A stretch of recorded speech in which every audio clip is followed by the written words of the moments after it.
Okay, so I'm creating a new project for this tutorial. I'll just call it coordinates tutorial.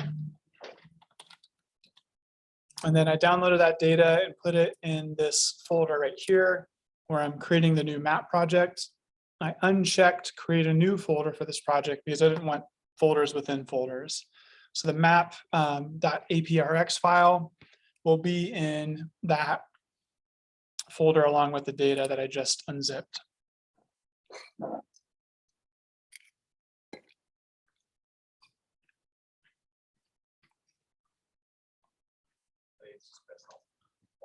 Yeah, you know, it's on Zoom, so you could always Zoom if you want to do that. But, you know, we're going to be walking through that document, so you can look in the document too. I know it's not ideal, but I just want to, if you want to get started on it, you can.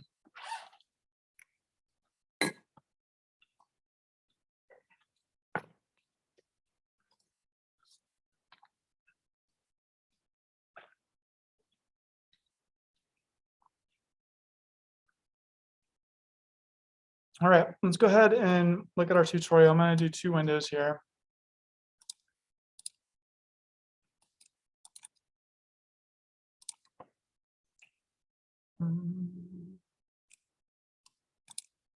Here we go. Okay. So first thing we're going to do is find and document the default coordinate system for this map.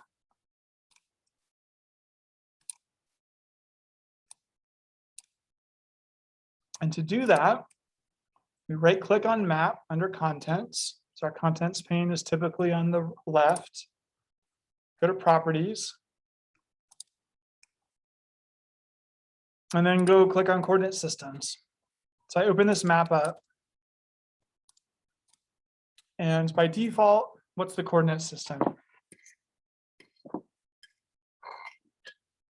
WGS 84, is that a projected or unprojected coordinate system?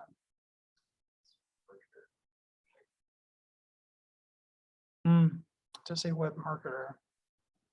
WGS is an unprojected coordinate system. I don't exactly know what marketer means in this case, but it's not a projected, it's Latin long. And if you, what's the other word? Not vertical. Cylindrical. No, the projection. Starts with an M. Yeah, that's what The projection that starts with an M. yeah. So there's marketer. Oh, I'm bad at those names.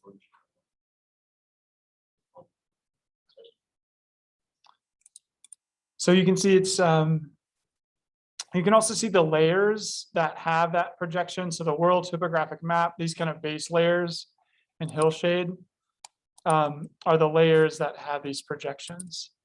And then you can also see that if you wanted to choose a different one, you can go and choose that. And so I'll just scroll down to projected coordinate systems. You can see geographic coordinate systems are going to be the Latin long ones. There's world, and we'll just zoom down. You can see WGS 84 is the world one. So geographic coordinate system, unprojected. Projected coordinate systems, we have county systems, national systems. Here's the state plane. And then you'll notice that there's, gosh, almost 20 different horizontal datums in here. It starts with 1927. And here's the original NAD 83. And then we have NAD 83 2011. That's the one I typically use because I'm pretty sure it's the most up-to-date one. You'll see if I click on, let's see, just US feet, then I get all the states, right? There's Colorado, Central, North, and South. I could also do UTM.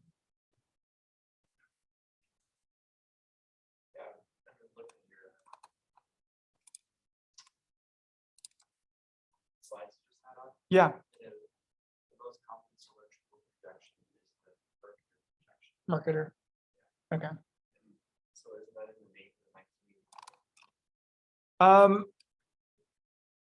I don't know what that means. I just know that when you see WGS 84, that is by definition a Latin long system. So there, what I think what's happening, what it's referring to is the fact that, oh, you know what? There you go. Okay. So this is, okay. Thanks for sticking on that point with me. I was trying to move on from it. If I zoom out, what am I seeing? A projection. Okay. So what it is then is it's still giving you Latin long, right? So here's 0 degrees, right? Latitude and the equator. And then here's 0 degrees longitude through the Queen's throne. But it's also, it's giving you Latin long, which you can still do based on this Mercator projection. So that's even more confusing. And honestly, I want to ignore that right now.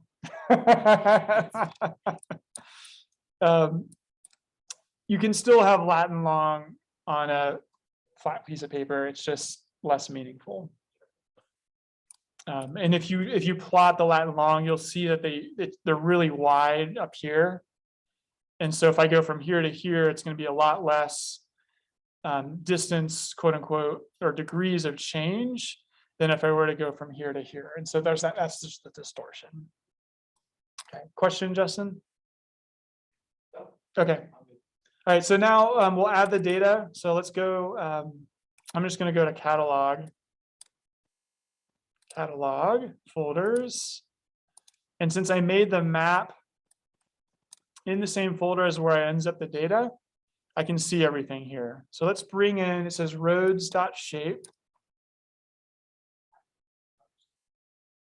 Say again? How to open the catalog. Let's see. Hi, video panel. So to open the catalog, we'll go to view and then catalog pane. And that pulls up the catalog pane. And then under folders, the first folder you see is going to be the folder where your map project was created. Note that for ease of use, if you want to reference other folders, you can right click, add folder connection, and then go and navigate and you can connect to another folder and it'll always be there. When you save the map, you'll go back and that folder connection will be there. That's good to know. I like to have all the data that I use for a particular map in the same folder as just best practice.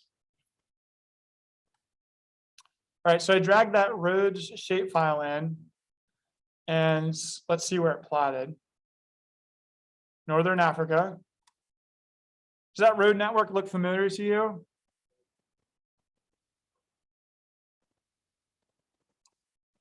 Let me zoom in a little bit more. Junction.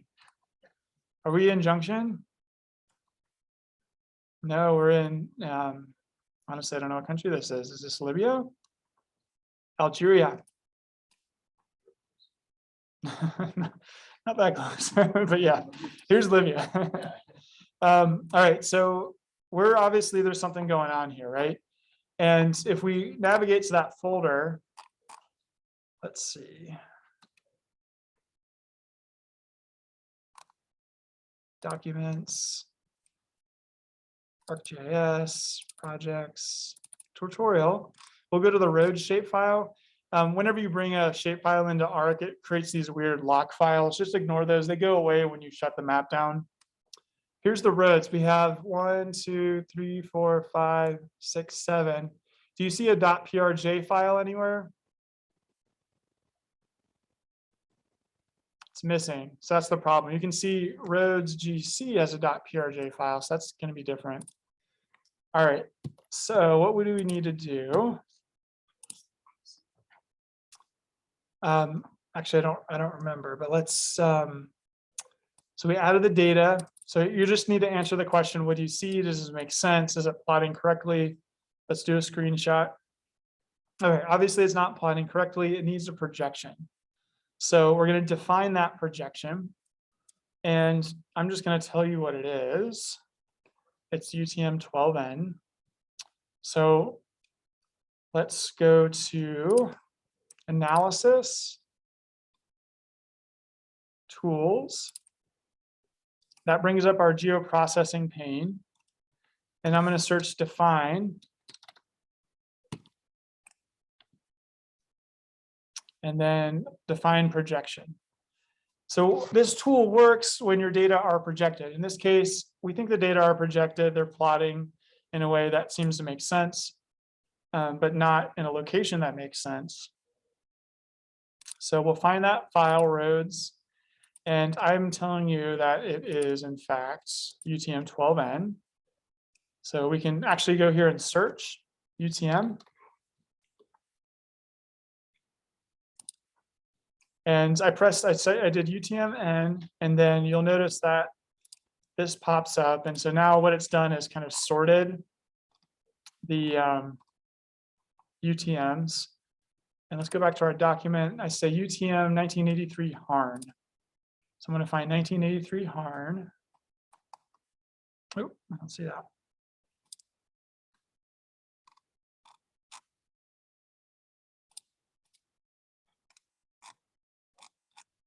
Oh, there it is. Okay. So let's do NAD 1983 Harn UTM. There we go. So I searched that, and what it's done is it's sorting all the ones that match that. And then I said 12N. So I press OK. I could copy and paste and it would just bring it to me, that whole thing. So now I said, I want to define the projection for roads. Here's that projection. I'm going to run. Let's see what happens. It disappeared. Okay. Let's find it. I'm going to right click on that and go to zoom to layer.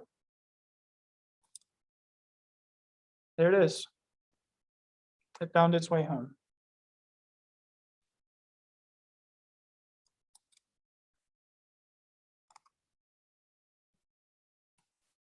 All right, so we define the projection, and then if we navigate back to that file under documents,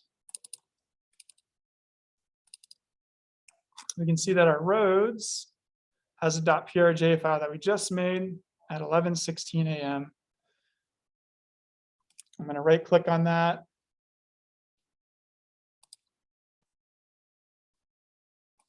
And we're going to open with Notepad because it's an ASCII file. And there it is.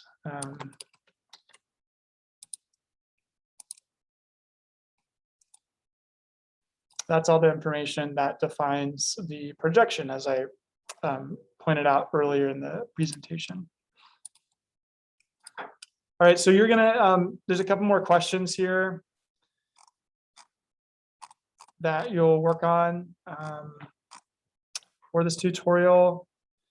And I just wanted to get you all started on that.